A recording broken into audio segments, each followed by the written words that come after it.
Quando me chamaram para aqui e disseram que seria para falar sobre Ariano aqui na Fazenda, a Cauã, eu pensei em propor esse assunto, porque é um assunto que fez uma parte muito importante da minha vida afetiva, literária, durante muitos anos.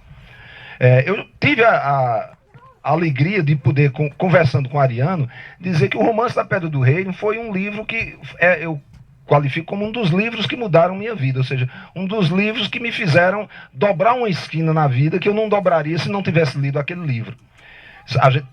Todos nós que somos leitores temos meia dúzia de livros fundadores assim nesse, e no meu caso a Pedra do Reino é um deles, porque quando eu li a Pedra do Reino, eu estava com 21 anos de idade, estudava cinema em Belo Horizonte, queria me formar, ser diretor de cinema, quando eu pensava que era uma coisa bem facinha, e depois comecei a receber cartas de meu pai, que era também muito fã de Ariano, lá de Campina Grande, e ele dizia, olha, Ariano está fazendo umas coisas lá no Recife, o tal do movimento armorial, surgindo agora, eu disse, que coisa estranha, que coisa engraçada, tal, pô, Ariano, tão legal, Alto da Compadecida, beleza.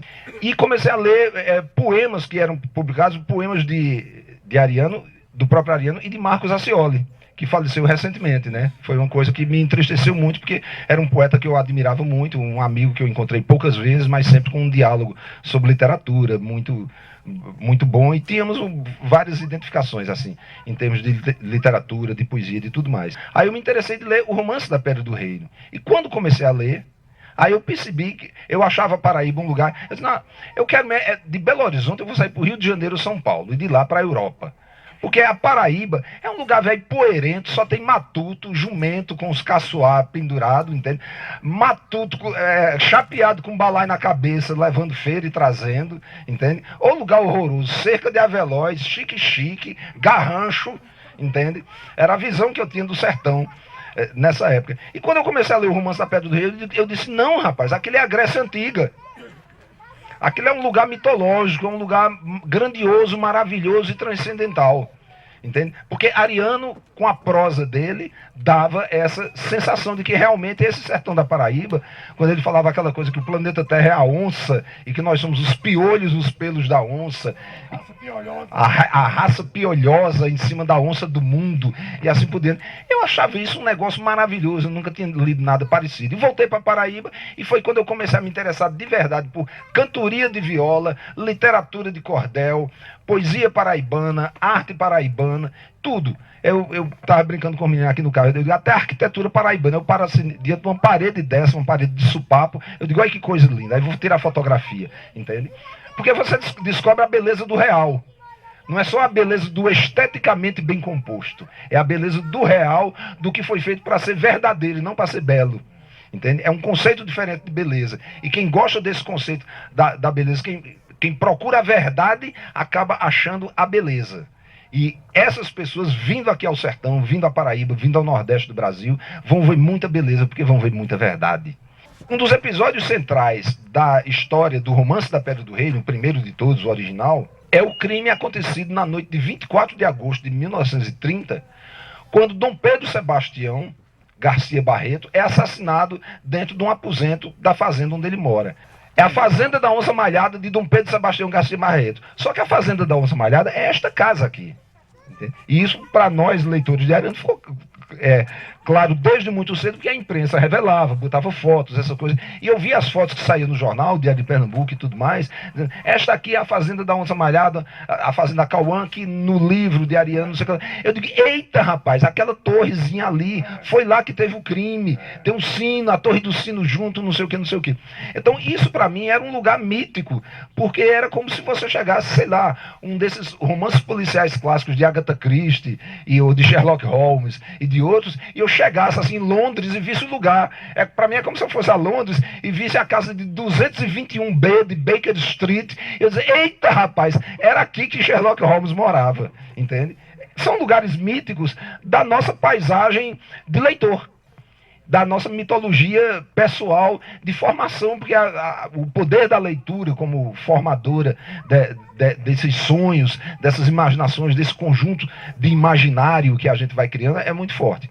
Então, essa fazenda era uma coisa muito importante. E nessa noite de 24 de agosto de 1930, Dom Pedro Sebastião, que era o tio de Quaderna, narrador do livro, tio e padrinho, sobe para esse aposento, que é aquele aposento que a gente entra ali por fora, né? Nós estamos, o sobrado, tem a torre do sino, tem a capela e do lado tem esse sobrado. Que hoje nós temos lá uma escada de metal, mas que na história do romance era uma escada de madeira que subia até lá. Tinha a porta de fora, que dá para aqui, e no meio da escada tinha uma porta, era tudo fechado por uma parede, e tinha esta porta fechada, que quando você abria a porta, subia mais um lance de escada, e lá tinha outra porta fechando o aposento em si. E nesse dia, Dom Pedro Sebastião subiu esses dois lances de escada, fechou uma porta por dentro, subiu a outra, fechou a outra porta por dentro. Então, de repente, ouviram um grito muito grande. As pessoas começaram a bater na porta. Papai, tio, Dom Pedro, o que é que está acontecendo aí? Tal, não sei o que, bateram, nada. Aí botaram a porta abaixo. Subiram a escada, a outra porta trancada por dentro também, com ferrolhos e tudo. Botaram a porta abaixo. Quando entraram lá em cima, ele estava morto, todo esfaqueado. Via-se claramente que tinha sido... Não era uma flecha jogada à distância, não. Alguém apunhalou repetidas vezes em diferentes partes do corpo.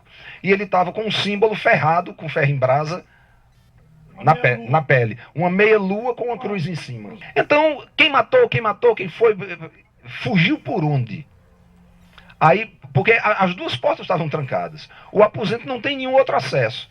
Lá em cima tinha umas seteiras estreitas, mas eram essas seteiras onde no tempo dos cangaceiros o cara enfiava o rifle para atirar para fora, né? Uma abertura com, digamos assim, 4 dedos de largura, que é o suficiente para passar o cano da arma. Uma pessoa não podia entrar e fugir por ali.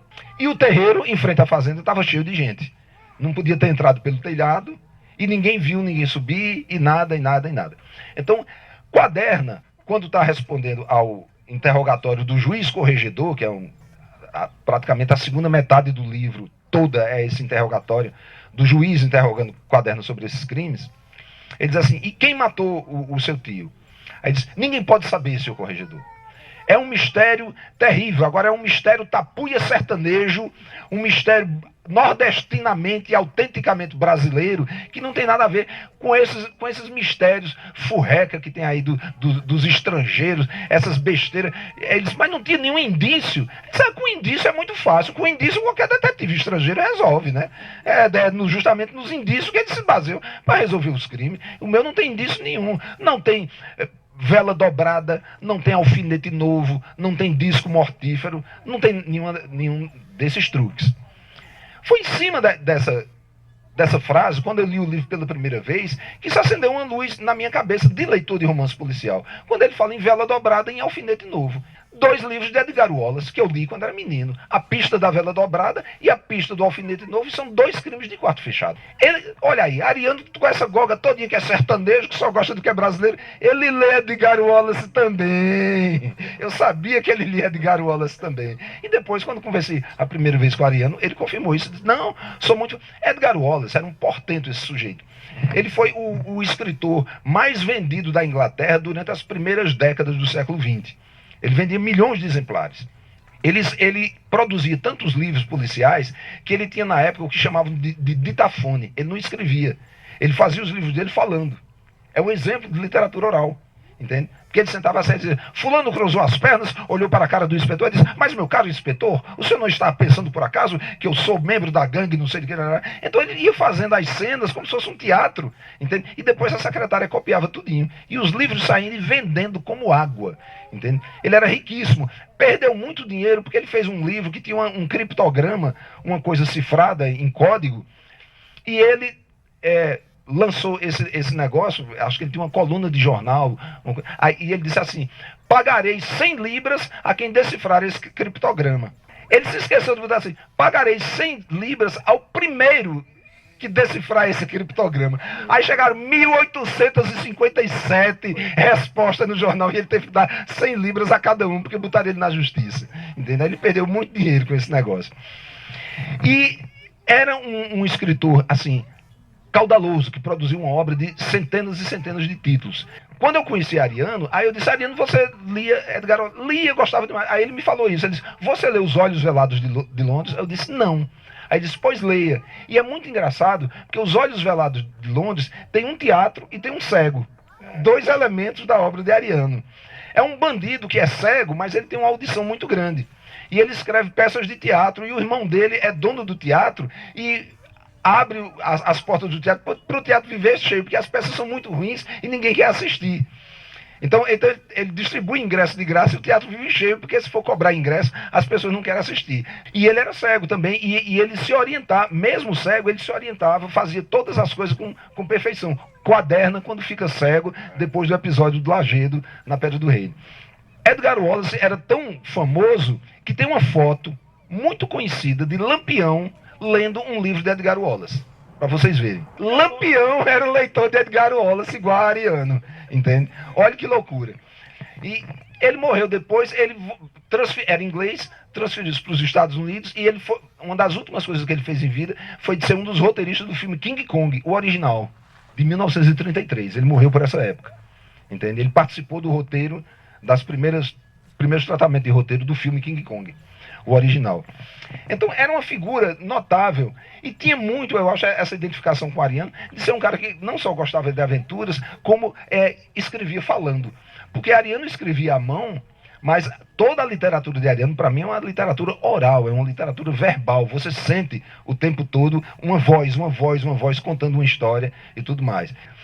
É a voz, entende? É uma voz falando assim para fora. Não é aquela coisa discreta de um acadêmico propondo teorias, teses, antíteses e sínteses. Não, é um caba falando de verdade. Tem que ter um ponto de exclamação no final para mostrar que o caba está falando para fora, o cara está falando alto do jeito que Ariano falava.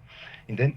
Então essa voz de Quaderna é a voz de Ariano para mim totalmente, embora os pensamentos não sejam, e Ariano se queixava com frequência que atribuíam a ele opiniões que eram de Quaderna, que ele mesmo dizia, Quaderna é um doido, Quaderna é um maluco por um lado e é um espertalhão por outro, entende? Eu gosto de Quaderna, é meu personagem, é um dos meus grandes personagens e tudo mais, mas você não pode atribuir a mim opiniões que são do personagem, né? Senão você iria atribuir as opiniões de Samuel, de Clemente, de fulano e de cicrano. Então eu comecei a estudar esse lado desse crime no romance, e eu descobri, porque eu sempre gostei desses romances policiais que tem crime de quarto fechado. E tem um escritor norte-americano chamado John Dickson Carr, que é especialista nisso, é o grande especialista do romance policial de quarto fechado. Eu devo ter assim, uns 15 romances dele, e já li uns 20 e tantos contos.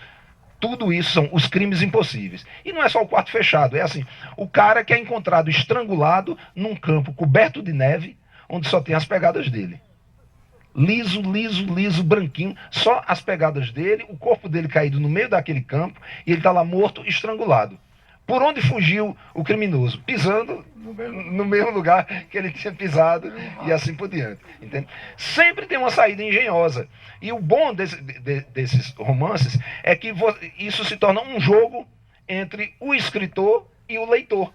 O romance acaba, o primeiro romance da Pedra do Reino, e Quaderna não explica quem foi que matou Dom Pedro Sebastião. É uma das muitas histórias que ficam penduradas, que a gente esperava que ele fosse concluir nos livros seguintes, e ele não retoma mais o assunto. Fala de raspão quando ele chega lá nas Infâncias de Quaderna, fala um pouco disso, um pouco daquilo, mas o crime em si, ele não esclarece mais nada. Quando a gente foi fazer a minissérie Pedra do Reino, em 2006, então nós viemos, além de ter ido várias vezes à casa de Ariano, lá no Recife, a gente passou uma vez, Dantas veio na frente, que Dantas estava preparando uma exposição. Eu vim depois com Luiz Alberto Abreu, que era o outro roteirista que trabalhava comigo, e Luiz Fernando Carvalho, que era também roteirista e diretor da minissérie. Nós três escrevemos juntos a minissérie. E ficamos umas 2 semanas ou mais, não foi? Na Fazenda Carnaúba. Ariano chegou um pouco depois, Ariano ficou no mínimo uns 10 dias, eu acho, com a gente ali, acompanhando, dando conselhos, a gente trabalhando no roteiro, perguntando coisas, e ele respondendo e tal, não sei o quê. E durante esses dias, aí eu conversei mais com Ariano sobre essa coisa do romance policial. Porque quando ele fala na Pedra do Reino, Quaderna, ele diz assim, com indício é muito fácil. Com indício qualquer detetive inglês descobre. Mas no meu crime, senhor, não tinha alfinete novo, nem vela dobrada. Alfinete novo e vela dobrada, em Edgar Wallace, são 2 recursos que o criminoso usa para fechar a porta por dentro, estando do lado de fora. Essa engenhosidade de Edgar Wallace, Ariano olhava assim e disse, como é que eu vou superar um caba desses, entendeu? quando a gente estava nessa fase do trabalho, nosso amigo produziu este texto aqui, que é uma coisa muito bonita que eu guardo. Ariano Suassuna, A Pedra do Reino, conclusão. Aí tem aqui, para Luiz Fernando Carvalho, Braulio Tavares e Luiz Alberto Abreu. Aí está o que pude escrever. Vocês podem cortar, desenvolver e acrescentar o que for necessário. Com um abraço de Ariano. Então aqui está a resposta de onde estava o tesouro, de como o mapa do tesouro foi decifrado e de como foi cometido o crime de Dom Pedro Sebastião Garcia Barreto no aposento daqui de cima. Então eu vou ler aqui. Isso é um texto totalmente inédito, né? Isso nunca foi publicado. E quantas vias desse texto deve existir? Então aqui Ariano começa a escrever o que aconteceu depois daquele tiroteio que teve em Itaperuá, com a entrada da estranha cavalgada, o rapaz do cavalo branco, os partidários de Arésio contra os partidários de Sinésio, gente morrendo, e aí Quaderna e os outros se refugiam no tabuleiro perto de Itaperuá, se abrigam lá, e é aí que a história para. Então, Ariano escreve aqui que juntou-se Quaderna, Pedro Cego, Silvestre, que segundo Dantinhas era o criminoso. A minha teoria com relação ao livro era que Quaderno era o criminoso. A de Dantinhas é que o criminoso era Silvestre. E eles saem por aí, eles se disfarçam para levar Sinésio embora de Itaperuá sem serem presos. Aí eles se juntam ao circo Oli Nelson, ao Circo Teatro Oli Nelson, que era Olindina e Nelson, um casal que Ariano conheceu também quando era pequeno em Itaperuá, e os cossacos de Cuba, que isso é um episódio da vida de Ariano, que ele mesmo diz assim, olha, veja o Brasil o que é. O Brasil é um país tão fantástico que a gente diz uma coisa que aconteceu e todo mundo pensa que é imaginação. Porque Ariano disse que quando era pequeno estava andando assim nos arredores de Itaperuá e viu uma cavalgada, uns 20 caras a cavalo se aproximando. Quando ele olhou, eram cossacos russos, e correndo assim a cavalo e fazendo aquele número que eles fazem, que pulam no chão para um lado com o cavalo em movimento. Aí esses caras eram cossacos russos que estavam em Itaperuá, fugidos da Revolução Soviética. Entende? Isso foi por volta de 1930 e pouco. Então esses caras fugiram da Rússia por causa da Revolução Soviética, andaram pela Europa, vieram parar no Brasil e vieram fazendo os números de acrobacia equestre deles pelo sertão do Nordeste afora, e nesse dia estavam em Itaperuá. Mas foi verdade, e ele colocou nesse episódio aqui. Mas aí num certo momento Quaderna diz, ele recita uns versos e diz, ao ouvir esses versos que falavam na morte dos reis, fiquei de repente possuído por uma viração profética, e sem que para isso eu fizesse qualquer esforço, minha alma se iluminou e e se soltou no tempo, colocando-se diante da torre da igreja da Onça Malhada, no dia 24 de agosto de 1930. Meu tio e padrinho, Dom Pedro Sebastião Garcia Barreto, já subira para a torre e nela acabara de se trancar.